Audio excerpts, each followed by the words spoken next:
एक भाई बोला, कल रात की साग की सब्जी याद है? क्या स्वाद था? दूसरे ने कहा, हाँ, ऐसा स्वाद तो मैंने राजा के घर में भी नहीं खाया। तीसरे ने कहा, बहन ने जरूर कोई खास चीज मिलाई होगी।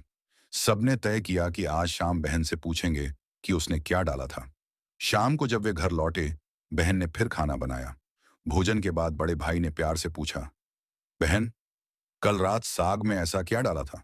सच सच बता। बहन डर गई। वो बोली, कुछ नहीं, बस साग ही था। पर बड़े भाई ने कहा, नहीं बहन, मुझे लगता है कुछ तो खास था। मुझे सच जानना है। बहन फिर चुप रही। तब बड़े भाई ने गंभीर होकर कहा, बहन, मैं तुझे सौगंध देता हूं, सच बता। अब बहन के पास कोई रास्ता नहीं बचा। बड़े भाई की बात वह टाल नहीं सकती थी। उसने धीरे धीरे आंखें नीचे करके कहा, भैया, मेरी उंगली कट गई थी। थोड़ा खून साग में लग गया, बस वही। इतना सुनते ही घर में कुछ पल के लिए सन्नाटा छा गया। बहन सोच रही थी कि भाई दुखी होंगे, उसे डांटेंगे या उसका हाथ देखकर रो पड़ेंगे। पर हुआ कुछ और ही। छह भाइयों की आंखों में एक अजीब चमक आ गई। उनके मन में एक गंदा और भयानक विचार पैदा हो गया। वे सोचने लगे, अगर बहन के खून की कुछ बूंदें इतना स्वाद दे सकती हैं, तो उसका मांस कितना स्वादिष्ट होगा।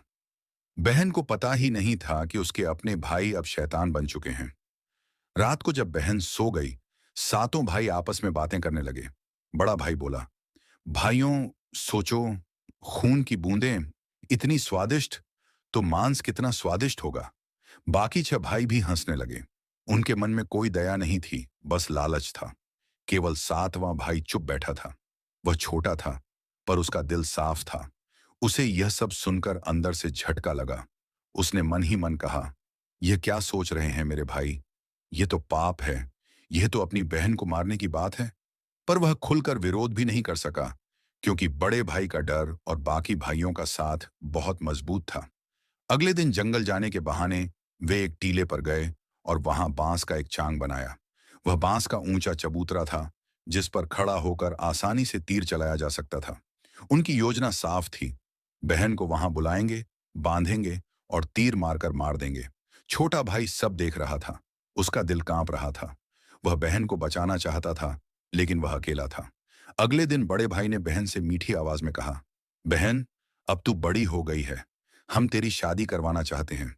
मैंने तेरे लिए एक बहुत अच्छा वर ढूंढा है। आज हम उसका घर देखने चलेंगे। बहन यह सुनकर बहुत खुश हो गई। उसका चेहरा खिल उठा। वह सपने देखने लगी कि अब उसका अपना घर होगा, उसका पति होगा, उसका नया जीवन होगा। वह जल्दी से तैयार हो गई। सातों भाई उसे लेकर